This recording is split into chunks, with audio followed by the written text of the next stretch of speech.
Estamos vivendo em um mundo em que até o governo e as autoridades policiais dizerem que aconteceu, afirmarem na televisão, rádio e na imprensa, o fato acaba não acontecendo. Porque eles sabem como controlar a mídia. Parece haver um esforço combinado para realmente encobrir evidências de que os alienígenas têm visitado e interagido com humanos por milhares de anos. Parece mesmo haver algum tipo de encobrimento internacional ocorrendo. Evidências tangíveis de algum tipo de nave nos céus que possivelmente não é deste mundo. Este é um fenômeno global. Nós estamos sendo visitados por extraterrestres. Eu acho que nós chegamos ao ponto em que somos capazes de aceitar e interagir com extraterrestres. Está lá fora. Se procurar por evidências, elas estão lá. Gebel Kashmel Tarif, Egito. Acredita-se que esta montanha, que se eleva no deserto do Sinai, tenha sido palco de 2 dos mais importantes encontros divinos. Foi o pico onde o patriarca bíblico Moisés encontrou a sarça ardente e o lugar onde Moisés, mais tarde, recebeu os 10 mandamentos de Deus. Mas qual foi a real natureza do encontro de Moisés? Ele era um humano normal, escolhido ao acaso para transmitir a palavra de Deus? Ou tinha algum dom especial, uma habilidade inata de se comunicar com forças de outros mundos? A ajuda extraterrestre é mandada para a Terra para ajudar a humanidade a fazer a vontade de Deus.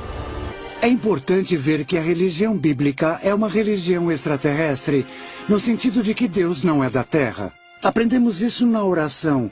Pai nosso que estás no céu, santificado seja o vosso nome, venha a nós o vosso reino, seja feita a sua vontade, assim na terra como no céu. A literatura mística do mundo inteiro relata a visita de anjos, deuses, algum tipo de criatura sobrenatural que interage e interfere, que representa poderes além de nosso entendimento. Vemos isso na Bíblia com Moisés. Ele é só um dentre os vários exemplos de líderes dirigidos pelas mãos divinas que recebem ajuda dos deuses para chegar aos seus objetivos. Além das histórias do profeta Moisés, o Velho e o Novo Testamentos também trazem relatos semelhantes a vários outros profetas, incluindo Elias, Isaías, Noé, Abraão, Enoque e Jesus. Os profetas são um elemento maior em quase todas as sociedades antigas. Essa gente funcionou como uma ligação entre o mundo mortal e o mundo imortal, entre deuses e humanos. Eles trazem uma mensagem, uma comunicação de Deus, mas o mais interessante disso tudo é que não é só uma mensagem. Sente-se a presença de Deus nas palavras do profeta. Então, quem ouve o profeta está se encontrando com a presença de Deus e não só com a mensagem dele.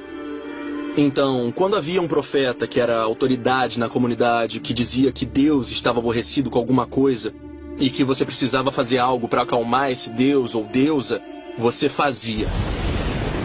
Mas a fonte das mensagens proféticas seria mesmo de natureza divina? Talvez haja outra explicação sobre quem ou o que pode ter contatado os profetas da antiguidade.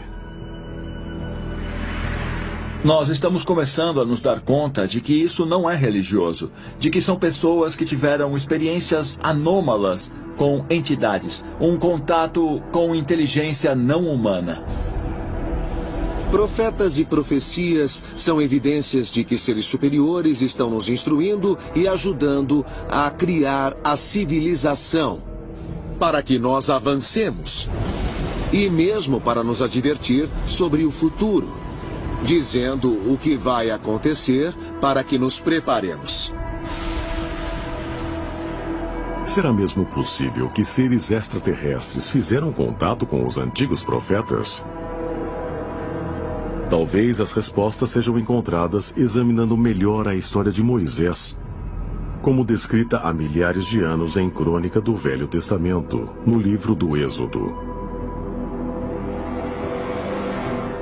O primeiro encontro de Moisés com Deus está no 3º capítulo do livro do Êxodo.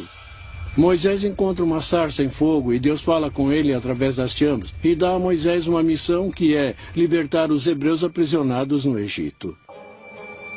A ideia da moita em chamas que não se consome me parece muito interessante porque coisas como essas simplesmente não existem, especialmente moitas em chamas que dão instruções. Então temos que nos perguntar o que nossos ancestrais descreveram. Então, a moita em chamas pode ter sido uma criação tecnológica que Moisés descreveu como uma moita em chamas. Pode ter sido a sarça ardente descrita por Moisés, um dispositivo extraterrestre. Uma máquina. Ou talvez até um tipo de espaçonave. E se for isso, com quem ou com que Moisés realmente se comunicou? Talvez haja mais pistas na história de outro encontro, igualmente misterioso. Tel El-Daba, Egito.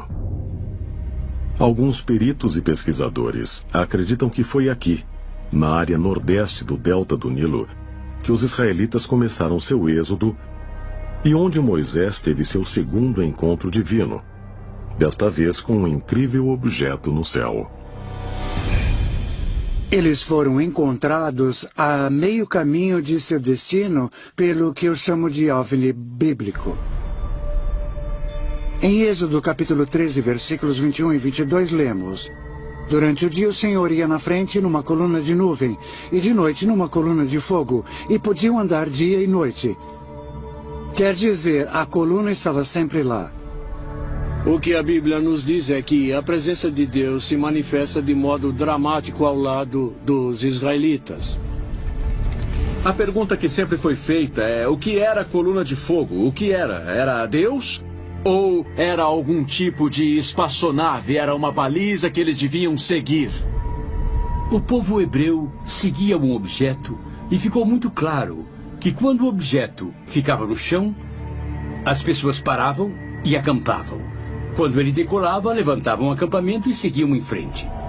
O objeto os conduzia.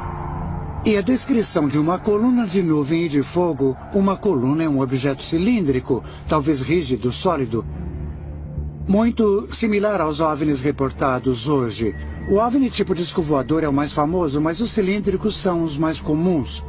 E podem ser muito grandes, até 800 metros de comprimento, talvez. Estudiosos de OVNIs pensam que essas são naves-mãe. E o fato de ser uma nuvem de dia sugere, como em OVNIs modernos, que há uma espécie de aura em volta dele. Se olharmos a coisa neste contexto, talvez os antigos quisessem descrever um OVNI brilhante de dia, como uma nuvem muito branca, e quisessem descrever um OVNI luminoso, à noite, como um OVNI em chamas. Seriam a coluna de fogo e a nuvem reais manifestações de Deus? Ou seria um dispositivo tecnologicamente avançado de origem extraterrestre? Pode haver mais pistas na história do encontro final de Moisés no alto do Monte Sinai. Moisés recebeu uma mensagem de Deus de que ele aterrissaria no Monte Sinai. E Moisés juntou o povo de Israel em volta da montanha e uma nuvem enorme e muito brilhante aterrissou no alto do Sinai. Deve ter sido realmente espetacular, porque foi cercado de todo tipo de fenômeno sobrenatural, sons de trombetas, nuvens e fogo. E deram ordem ao povo judeu para ficar embaixo do Monte Sinai. Mas Moisés foi autorizado a subir, e mais foi protegido pela coluna de nuvem e de fogo.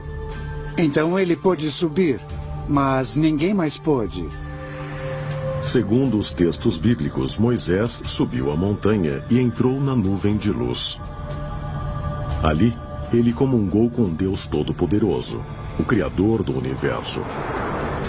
E depois de 40 dias, ele voltou trazendo os 10 mandamentos.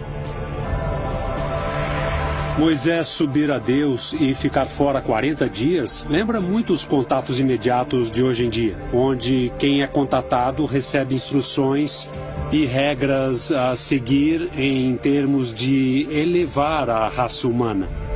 Os mandamentos que foram dados vão contra a nossa natureza animal, porque, de certa forma, o que a Bíblia diz é que Deus daria poderes divinos ao homem desde que soubesse manejá-los. O problema é que nós não temos ética para isso. Não matarás, não cometerás adultério, não roubarás. Os 10 mandamentos são um começo para manejarmos os poderes divinos. Os profetas foram designados para serem porta-vozes dos poderes que tentavam dirigir o mundo através de regras e leis, verdadeiros mandamentos que levariam à obediência moral, que é superior a seguirmos nossos instintos animais. Será que o encontro de Moisés no Monte Sinai não foi com Deus Todo-Poderoso, mas com algum mensageiro extraterrestre? Alguém que deliberadamente procurou guiar e governar o comportamento humano? E descreveu seres extraterrestres que desceram do céu.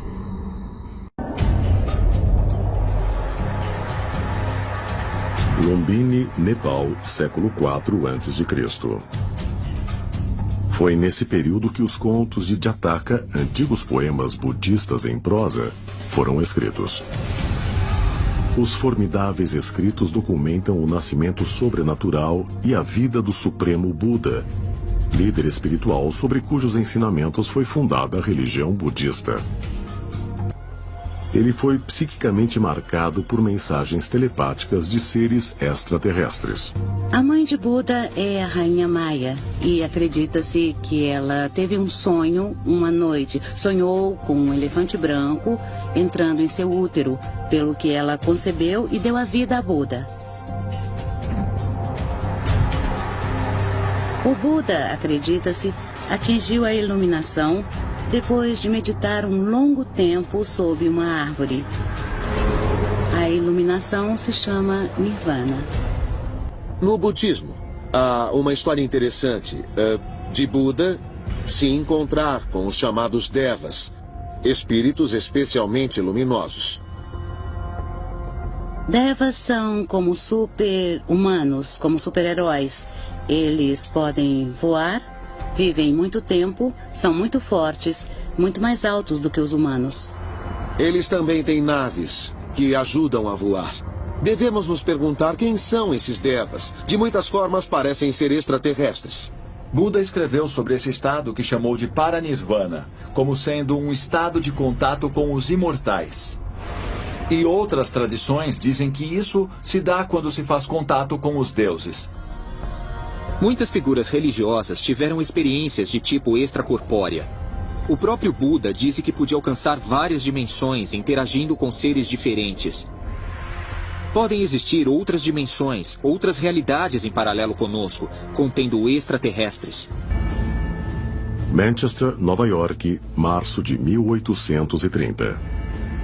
Um visionário de 24 anos, Joseph Smith Jr., publica o Livro dos Mormons e cria a Igreja de Jesus Cristo dos Santos Últimos Dias. Um movimento religioso hoje com mais de 14 milhões de seguidores. Incrivelmente, o Livro dos Mormons inclui relatos da interação pessoal de Joseph Smith Jr. com um ser de outro mundo. Joseph Smith teve uma espécie de visão.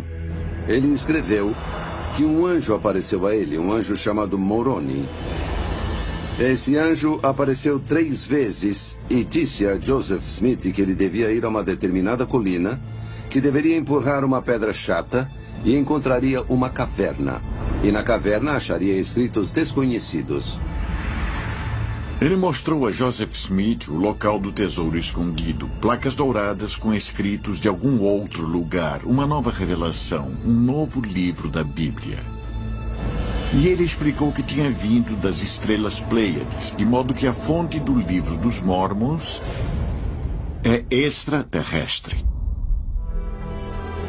Smith descreveu várias outras ocasiões em que pareceu estar com esse extraterrestre, Moroni.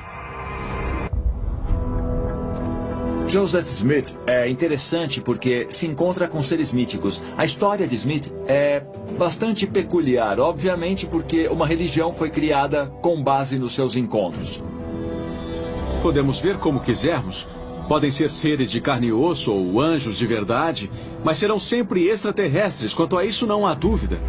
Houve o entendimento equivocado de que essas foram visitas de anjos, quando na verdade foram visitas físicas de viajantes do espaço.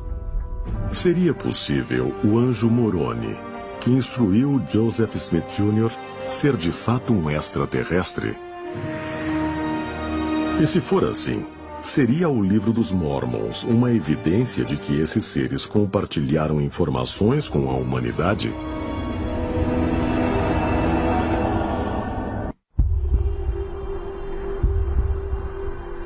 Norte de Israel. Conforme os textos bíblicos, foi aí, no século 9 a.C., que o profeta Elias teve vários encontros com anjos e com Deus, durante os quais ele recebeu avisos proféticos de secas e cataclismos. Com certeza, Elias é um dos mais importantes profetas da tradição israelita. Elias predisse coisas perturbadoras, que de fato vieram. Ele alertou sobre uma seca devastadora para Israel, que causaria muita fome. E também, o que é interessante, nunca se soube que ele tivesse morrido. Acredita-se que de algum modo ele foi levado para o espaço e vive pela eternidade. No encontro final de Elias com Deus, descrito no segundo livro dos Reis, o profeta é levado ao céu em um turbilhão, no que a Bíblia hebraica descreve como uma carruagem de fogo puxada por cavalos. Há uma história no livro dos Reis sobre Elias que narra esse estranho fenômeno aéreo, descrito de várias maneiras como sendo um turbilhão brilhante, uma nuvem de luz, claramente uma espécie de objeto no céu. A experiência de Elias detalha um objeto giratório ou um raio giratório que o levou para o objeto. Viram um redemoinho ir para cima dele e uma carruagem de fogo. A pergunta é, o que era giratório? A carruagem de fogo ou o raio que desceu e o levou para cima? Para os crentes, esse evento extraordinário é um milagre religioso. Mas não poderia Elias ter sido escolhido por seres celestes para propósitos de outro mundo? O que muita gente não percebe é que a primeira coisa que vemos de Elias não é a que diz que ele foi levado para cima por cavalos, mas sim por uma carruagem de fogo, inicialmente descrita como uma fornalha em fogo. Mas o que é uma fornalha em fogo?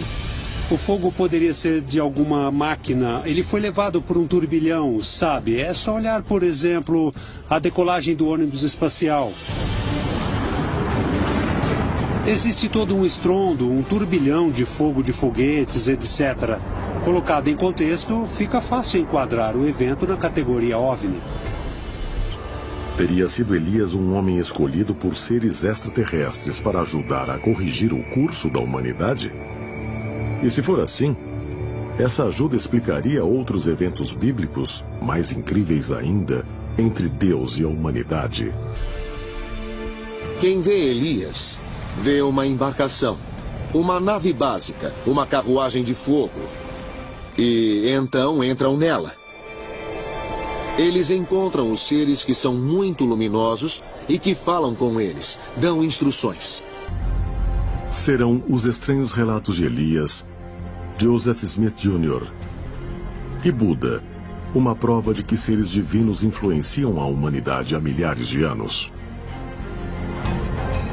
E se for assim, as palavras desses profetas, quando vistos em conjunto, revelariam mesmo um grande plano para a espécie humana.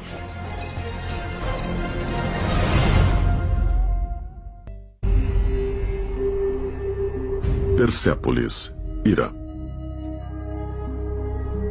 Aqui, 50 quilômetros a nordeste da cidade de Shiraz, estão as ruínas de uma antiga capital. Construída pelo conquistador persa Dário há mais de 2000 anos, Persépolis já foi uma poderosa cidade que, segundo a lenda, era protegida por um poderoso deus chamado Ahura Mazda.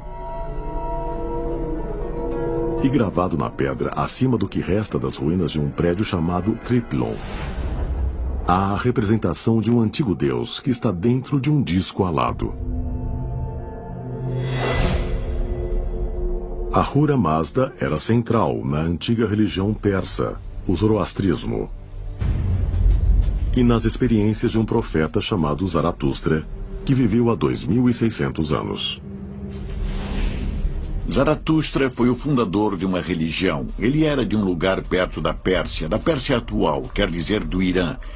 E ele recebeu a visita de Ahura Mazda, um encontro divino que levou à mais importante forma de monoteísmo da região, que precedeu a forma egípcia de monoteísmo e foi muito anterior à forma hebraica ou cristã.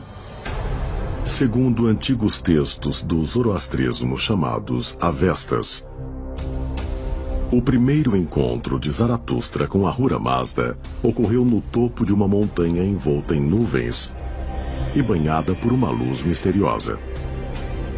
Zaratustra traz essa ideia de que há um só Deus. É literalmente o Deus da verdade. E a verdade é um princípio central da visão de mundo do zoroastrismo. Certo e errado, bom e mal, branco e preto, contrastes fortes. E você deve se identificar com os bons e procurar a verdade. Alguns pesquisadores acham que essas profecias divinas são prova de que o profeta Zaratustra seguia o comando de um ser extraterrestre, que talvez tivesse vindo à Terra para espalhar as sementes do que hoje se chama civilização. Quando vemos Zaratustra se encontrar com Ahura Mazda, somos confrontados com a noção de seres humanos que encontram inteligências não humanas. Os encontros são indicativos de que foram físicos, são encontros com alguma coisa de um outro mundo, mas físicos. Temos de nos perguntar, eram só frutos da imaginação de nossos antepassados ou eles de fato existiram? São entidades extraterrestres ou alienígenas que vieram e fizeram um tipo de programa de troca de informação e orientação entre culturas e entidades que querem ajudar essa cultura. Mas por que seres extraterrestres usariam humanos para moldar nossas religiões, nossa política, nossa ciência? Haverá talvez um plano extraterrestre para a espécie humana? Algo que tente nos conduzir a nosso próprio destino, talvez final. Você tem que se perguntar, digamos, por que eles se preocupam? Por que querem nos ajudar, nos dar profecias, nos instruir a viver melhor? Mas acaba parecendo natural. Nós somos como seus filhos. Tentamos defini-los como grandes profetas, grandes líderes, mas na verdade foram grandes místicos. E a história de um grande místico é a história de alguém que tem parte de seu ser na nossa realidade e parte de seu ser em outra realidade. São pessoas que puseram um pé nesta nossa dimensão, mas também em outra dimensão.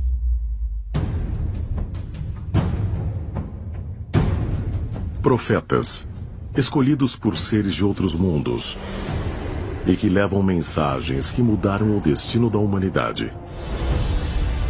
Haveria um plano traçado que continuamos até agora a desconhecer. Talvez a verdade ainda esteja escondida, esperando para ser descoberta.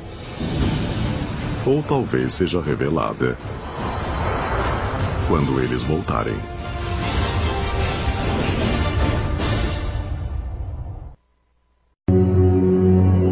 O fato é que a história da criação em nossa Bíblia é a história da criação nas culturas de todo o mundo. a história do dilúvio, a evolução da espécie humana, o desenvolvimento da linguagem. Tudo isso indica, e a Bíblia afirma, que a vida na Terra veio do contato com uma forma de vida extraterrestre. Isso está na Bíblia, está nas culturas antigas de todo o mundo, e acredito que existem evidências claras, e acho que quanto mais se tenta refutar essa evidência, mais se acaba percebendo realmente nos visitaram e vieram à Terra milhares e milhares de anos atrás e iniciaram a civilização que temos hoje. A crença em seres celestiais que interagem com os seres humanos é central em várias grandes religiões. De fato, segundo a Bíblia, no livro do Gênesis, Deus criou os primeiros seres humanos, Adão e Eva. A Bíblia também contém outras passagens que descrevem estranhas interações entre seres sobrenaturais e seres humanos.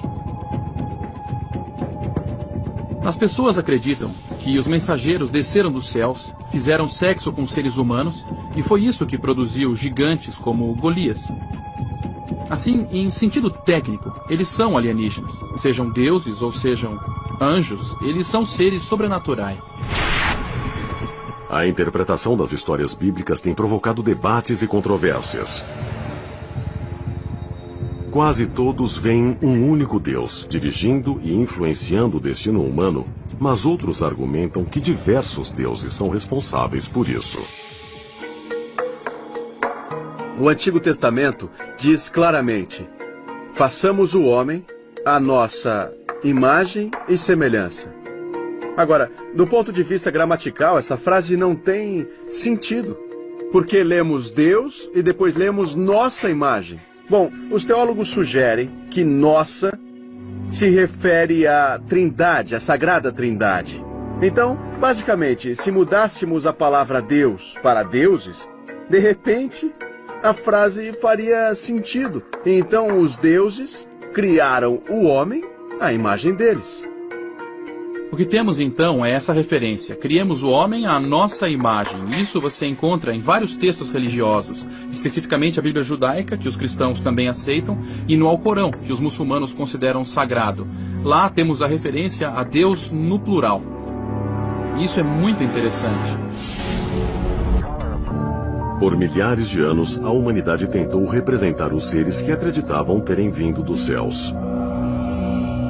Muitas dessas criaturas parecem ter características humanas. É comum que tenham 2 braços, 2 pernas, dedos e cabeça, igual a nós. E se for assim? E se nós formos os descendentes desses seres que vieram de outro planeta? Nós não fomos criados, nós fomos trazidos aqui e semeamos o planeta Terra como uma colônia de um outro planeta. Então somos os colonos de outra raça. E é por isso que os alienígenas se parecem conosco. Na China antiga também existiam as mesmas crenças que encontramos entre os egípcios, os índios americanos e os dogons. As divindades vinham das estrelas.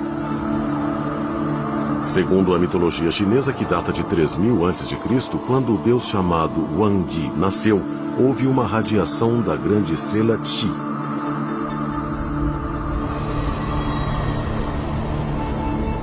Depois, Wangdi saiu da barriga de um dragão que soltava fogo e se tornou o primeiro imperador da China.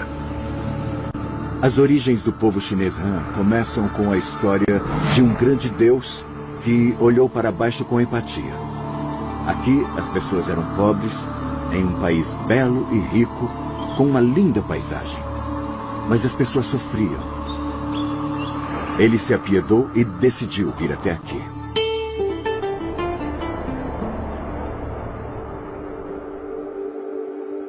Wangdi chegou ao planeta Terra em um dragão voador. Ele tinha o poder do voo. O Wangdi podia ir a qualquer lugar em questão de minutos. E geralmente fazia isso montando em seu dragão e voando para lá. Essa energia divina tornou-se humana e foi um grande líder, o Imperador Amarelo, que governou e uniu o povo E houve um período de grande prosperidade, até que seu trabalho terminou. Wang Yi trouxe ordem ao caos, criando o primeiro império da China. Ele é visto como um herói cultural e é responsável por inventar a bússola, a acupuntura e por padronizar a escrita chinesa. A Grande Muralha da China é parte de seu legado. Quando a Terra prosperou, ele decidiu que era tempo de partir. E o grande dragão amarelo voltou. Então ele entrou na barriga do dragão e partiu para sempre. Agora, será que esses dragões eram dragões de verdade, de natureza biológica? Ou eram algum tipo de máquina que não foi compreendida? Porque, como todos sabemos, os dragões sempre estão ligados com soltar fogo e muita fumaça. Quando vemos um foguete moderno decolando, sempre há muita fumaça, que às vezes é amarela, às vezes é vermelha. Então é muito bizarro que haja essas correlações entre a antiguidade e os tempos modernos. A mitologia é o esforço para apreender o que não podemos, a fim de entender o que está além de nós. Nos ensinamentos orientais, os dragões muitas vezes carregam pessoas. Algumas vezes nas costas, outras dentro da barriga. Então, se pensarmos neles como o esforço de um poeta para explicar um veículo que lhe era estranho, eles parecem ser discos voadores. Pode ter sido um problema de tradução, porque se trata de uma palavra que tenta descrever algo que é difícil de compreender.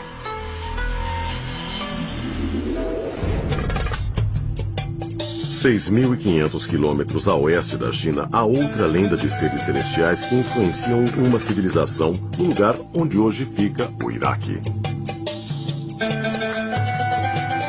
A lenda babilônica de Enuma Elish data do século VII a.C. O texto foi descoberto em 1849 pelo arqueólogo britânico Sir Austin Henry Layard, que procurava as ruínas da biblioteca de Assurbanipal em Nínive. A história diz como os primeiros seres humanos foram criados por uma raça extraterrestre chamada Anunnaki.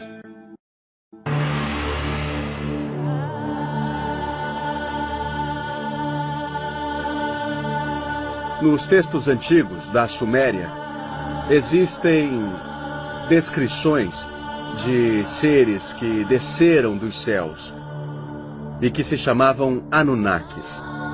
A palavra Anunnaki significa aqueles que vieram dos céus. Ela diz, literalmente, que esses seres desceram dos céus em veículos voadores. E nós encontramos descrições e também imagens dos Anunnakis. E podemos vê-los em estátuas e em gravações. E é mesmo muito interessante ver que esses seres parecem ser viajantes espaciais modernos com trajes estranhos. Alguns usam relógios de pulso, eles vestem botas e capacetes, mas, acima de tudo, asas. E sempre foram descritos ou retratados flutuando acima de todas as pessoas comuns. Então, a pergunta é, quem eram os Anunnakis? De acordo com a hipótese do astronauta antigo, eles eram viajantes espaciais que visitaram a Terra num passado remoto.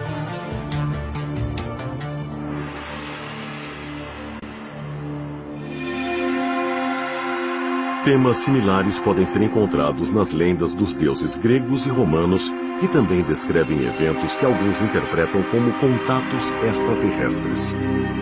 As duas culturas acreditavam em deuses poderosos que moravam nos céus e vinham à Terra para interagir com os seres humanos. Um bom exemplo é Zeus, um dos deuses gregos. Eles vinham dos céus e do Monte Olimpo, onde viviam no topo de uma montanha, e traziam realmente a civilização e a ciência para a humanidade.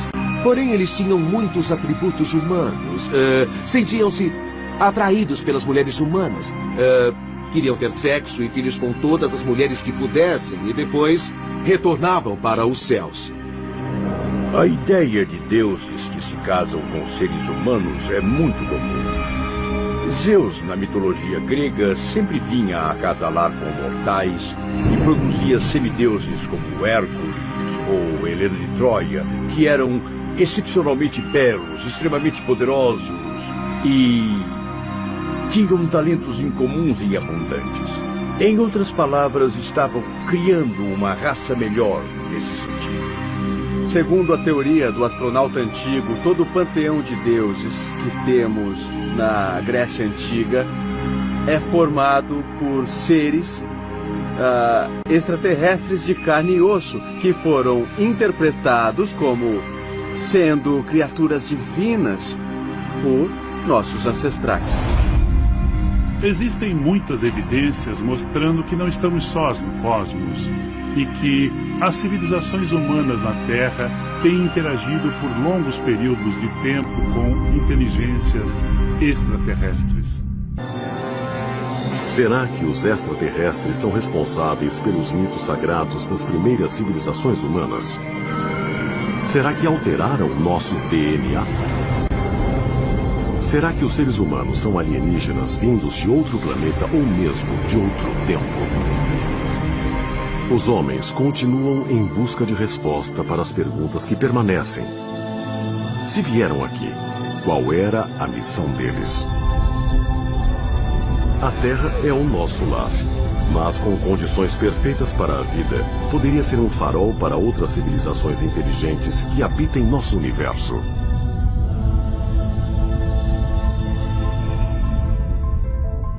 Eu acho que existe vida simples, como bactérias e micróbios em outros planetas. Acho que vamos encontrar isso. E quem sabe, talvez um dia encontremos algum outro planeta que possa sustentar a vida, no qual as pessoas tenham evoluído por um longo período e onde elas também olhem para as estrelas, pensando se existirá alguém lá fora ou se estão sozinhas. Qual pergunta mais importante podemos fazer sobre nós e nosso lugar no universo? Existe vida em outro lugar do universo ou somos só nós? Eu acho que essa é uma das perguntas mais fascinantes e somos afortunados por viver em um tempo em que podemos estudar essa questão cientificamente e realmente tentar obter respostas. Podemos chegar à conclusão de que algo muito estranho está acontecendo neste planeta. E também, se estiver vindo de fora deste sistema, então somos visitados por algo que tem alguma inteligência por trás. Eles gostariam de nos ver evoluir, sabe? Eles são grandes mestres, grandes avatares. Eles são grandiosos e nós também. E precisamos aproveitar todo o nosso potencial. Precisamos mesmo aproveitar todo o nosso potencial em todas as pessoas. Hoje, ainda estamos vivendo como se estivéssemos sozinhos no universo. Enquanto centenas e milhares de pessoas veem artefatos estranhos pelos céus há 5.000 anos. Então, de certa forma, a ideia de que os antigos alienígenas finalmente cumpriram um ciclo completo até o século XXI mostra uma verdade que os governos reprimiram no século XX. Isso é muito irônico. Há muitas teorias diversas e conflitantes em torno da ideia de que astronautas alienígenas visitam a Terra há séculos. Mas talvez a prova esteja no lugar mais óbvio de todos. Dentro de nós mesmos. Em algum lugar em nossos genes está codificado que os extraterrestres estiveram aqui há milhares de anos. Vai levar algum tempo até que essa mensagem seja aberta para nós, talvez em nossos cérebros. Eu não acredito que extraterrestres antigos astronautas sejam o elo perdido. Eu acho que eles podem muito bem ser o início do elo, o elo que ajudou a alterar geneticamente os seres humanos, o elo que iniciou nossa civilização como nós somos hoje. É bem possível que eles tenham vindo aqui, visto alguma criatura e dito: quer saber? Vamos desenvolver isso. pode levar mais de 10 milhões de anos para que essa coisa fique inteligente. Então eles nos criam e somos inteligentes agora, não somos?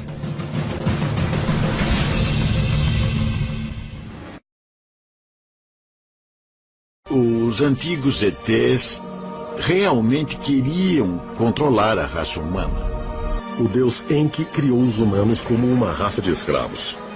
Mas seus superiores o proibiram de lhes dar a conhecer suas verdadeiras origens por medo de uma revolta. Na verdade, a intenção expressa desses extraterrestres era criar esse tipo de ignorância. Isso é tratado em alguns mitos da criação, e é exatamente do que trata o mito bíblico de Adão e Eva também. Quando Adão e Eva quiseram provar o fruto que é o símbolo do conhecimento, os deuses disseram: não, vocês não podem ter acesso a esse conhecimento.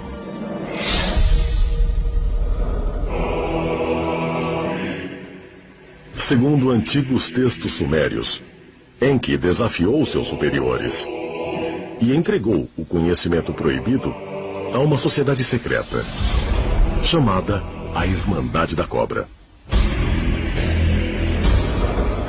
A Irmandade da Cobra era originalmente uma organização de um alienígena benevolente que queria nos trazer conhecimento. Mas os outros alienígenas se opuseram, derrotaram-no, deturparam a Irmandade, até que se tornou uma força sinistra na história. E hoje a Irmandade da Cobra é usada para minar a raça humana. Segundo lendas antigas, os deuses se infiltraram na Irmandade da Cobra. E o conhecimento de sua verdadeira origem foi distorcido, levando os humanos a seguir falsos deuses e mestres. Segundo a lenda, a Irmandade da Cobra original se dividiu em várias seitas diferentes, e essas seitas, em várias encarnações, ainda hoje lutam umas com as outras. Talvez, na verdade, adoremos os mesmos seres cada vez mais, só que de modo diferente. E estamos entendendo melhor que não são necessariamente deuses, mas sim apenas criaturas avançadas parecidas conosco, que têm vindo aqui e nos visitado há muito tempo. Foi ali que inúmeras histórias bíblicas se passaram, entre elas o sacrifício de Isaac em Gênesis 22. Nessa passagem, Deus pede a Abraão que sacrifique seu filho Isaac no Monte Moriá. Abraão decide fazer o que Deus ordenou. Mas depois de imobilizar o filho e prepará-lo para o sacrifício, ele é impedido por um anjo no último segundo. Interpretações convencionais da história geralmente concluem que Deus queria apenas colocar a fé de Abraão à prova. Na minha opinião, um Deus nunca faria um pedido como esse. Então, é possível que um anjo caído, ou um alienígena ou extraterrestre, pudesse ter se passado por Deus? Deus nunca exigiu sacrifícios humanos. O sacrifício humano é condenado pelo cristianismo e também condenado pelo Deus Criador.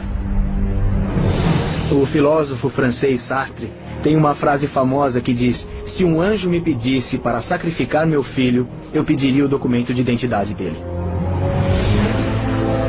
Talvez alguém quisesse se passar por Deus. E será que alguém resolveu interferir para evitar que isso acontecesse? Na verdade, talvez fossem duas civilizações em guerra pelo controle do que aconteceria nas histórias da Bíblia. Assim como existe gente boa e gente má aqui na Terra, existem extraterrestres bons e maus no espaço. Talvez a última vez que tivemos alguma interação regular com esses ETs em um nível cultural foi na época da fundação do islamismo. Sabe-se lá por qual razão eles parecem ter seguido um acordo mútuo coletivo de deixar a Terra depois do surgimento do islamismo, do Novo Testamento, da Bíblia, etc, etc. Eles se afastaram. Pode ser que algum alienígena tenha dito aos humanos: vamos proteger vocês, não tenham medo. Mesmo Satã dos cristãos é um deus malandro. Será que extraterrestres realmente se passaram por falsos deuses com o fim de controlar a humanidade? Precisamos perguntar, eles fazem isso apenas para se divertir? Ou será que estão nos guiando para uma direção com o fim de obter algo que eles querem? Faz sentido que muitos deuses que consideramos deuses malandros, na verdade não eram deuses, eram extraterrestres que se passavam por deuses. É lógico que se você vem para a Terra, que está longe de ser tão avançada, você se fará passar por um deus, um rei, ou até mesmo os dois. E nesse caso, por que um alienígena teria sede de sangue humano? Quando estudamos a história de seitas antigas e sua adoração por deuses extraterrestres, encontramos atrocidades, sacrifícios humanos em nome desses deuses. Eles acreditavam que os deuses queriam que cometessem esses atos, cometessem sacrifícios. Observando a série de novas religiões e novas seitas que afirmam ter contato com alienígenas, muitas vezes há uma entidade malandra presente. Um dos meus exemplos favoritos do que considero um deus malandro num contexto moderno de OVNIs é o Spectra, que seria uma inteligência alienígena que dava a volta pela Terra nos anos 70 e estava em contato com Uri Geller e várias outras pessoas. Em 1971, o famoso médium Uri Geller e Andrija Puharic, um respeitado cientista e parapsicólogo, afirmaram receber misteriosas mensagens telepáticas. Segundo eles, as mensagens vinham de uma inteligência computacional que orbitava a Terra e que se chamava Spectra. Ajudava-os a ver incríveis fenômenos mediúnicos. Fazia predições muito exatas que se realizavam e reuniu ao seu redor pessoas que realmente acreditavam que o Spectra era uma inteligência alienígena muito especial. E então ele fez o que muitos deuses malandros fazem, contou-lhes uma grande mentira. Disse-lhes que o mundo ia acabar. E muitos disseram, se ele disse que o mundo vai acabar, então vai acabar. E é claro que não acabou. O Spectra foi uma farsa? Ou teria sido um deus malandro, enviando de propósito mensagens falsas? E será que alguma força ou entidade alienígena semelhante estava por trás das ações de Adolfo Constanzo e outros, como ele? Em várias seitas que se baseiam em OVNIs, muitas informações parecem muito sensatas. São confirmadas, parecem ser muito válidas, mas tornam-se cada vez mais estranhas. Previsões e promessas são feitas e não se concretizam. Vemos isso no século XXI. Assim como novos deuses se tornam alienígenas interdimensionais ou extraterrestres, esses deuses continuam a agir como malandros. Só porque são deuses não significa que não tenham um elemento maléfico. Quando em 6 de maio de 1989 Adolfo Constanzo foi cercado pela polícia, ordenou que um de seus discípulos o matasse. Estima-se que ele tenha assassinado entre 20 a 40 pessoas. Mas e se uma seita igualmente assassina continuasse agindo durante centenas de anos? Essa possibilidade horrenda, de fato, aconteceu. E as vítimas não se contam em dezenas ou centenas, mas em milhões.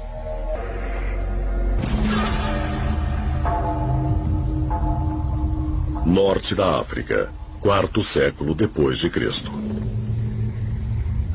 Em toda a região, pequenos grupos de fanáticos religiosos, brandindo bastões, atacavam viajantes nas estradas, gritando louvores a Deus. Acabaram sendo perseguidos e mortos. Esses precursores das seitas suicidas modernas chamavam-se Circumcellions. E seus seguidores procuravam a morte para poderem ascender e se unir a Jesus no céu. Os circuncélios, curiosamente, não se matavam, tentavam provocar outras pessoas para que os matassem. Por isso eram odiosos. Eles emboscavam viajantes nas estradas, espancavam-nos com bastões, esperando provocar uma resposta violenta. Porque achavam que se morressem, eles se tornariam mártires. E se esforçavam tanto para ser mortos, que quando não dava certo, eles se juntavam e se atiravam de um penhasco, cometiam suicídio em massa. Seitas suicidas cristãs como a dos Circoncelions tornaram-se tão difundidas que levaram a igreja a declarar o suicídio um pecado em 364 d.C. Mas o que inspirou tantos cristãos antigos a se martirizarem? No século II d.C., mais de 200 anos antes dos Circoncelions, outro grupo se formou. Os gnósticos, que ainda existem hoje. Os gnósticos acreditam que o mundo em que nós vivemos não foi criado por Deus, mas sim por seres inferiores. Os Arcons são seres celestiais. Deus os criou, mas eles escaparam do controle divino. E eles criaram a Terra. O mundo não é o que parece ser. E se você tiver esse conhecimento, você pode entrar num mundo superior. Os Arcons eram entidades que vieram à Terra para desviar a espécie humana para seus próprios fins. Imagine um grupo de extraterrestres demoníacos que se alimentam do sofrimento humano, que estão aqui até hoje, em cada guerra, em cada penúria, cada peste, cada desgraça humana. Esses eram os Arcons. Será que uma ligação subconsciente com um passado extraterrestre fez com que grupos como os gnósticos e os Circoncelions acreditassem na existência de um mundo melhor que o deles?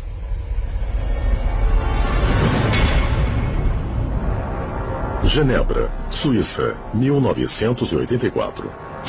Dois homens, Joseph de Mambrou e Luc Jouret, formaram uma sociedade secreta chamada Ordem do Templo Solar. Pregavam que o Nirvana podia ser encontrado num planeta que orbita a estrela Sirius. Luc Jouret era um tipo de curador holístico que incorporou elementos de diferentes religiões.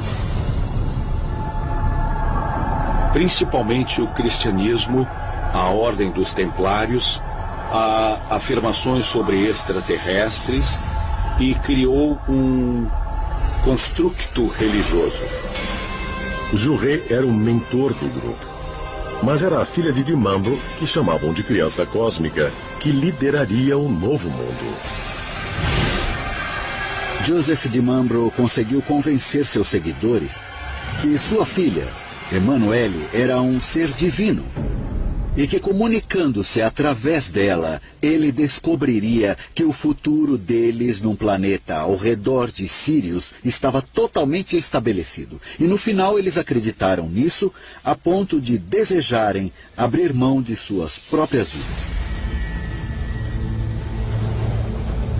Jouret e de Mambrou pregavam que o apocalipse estava próximo e que para chegarem a esse novo planeta, eles precisavam cometer suicídio e purificar suas almas com fogo. Os corpos deles foram colocados numa rede de chalés na França e na Suíça. Mas as autoridades ficaram ainda mais chocadas quando, naquele mesmo ano, outro grupo de fanáticos também cometeu suicídio em massa com um propósito semelhante. O Heaven's Gate. Quando os membros da Heaven's Gate cometeram suicídio, no começo pensaram que era mais uma facção do Templo Solar. Só mais tarde foi estabelecido que era outra seita totalmente diferente.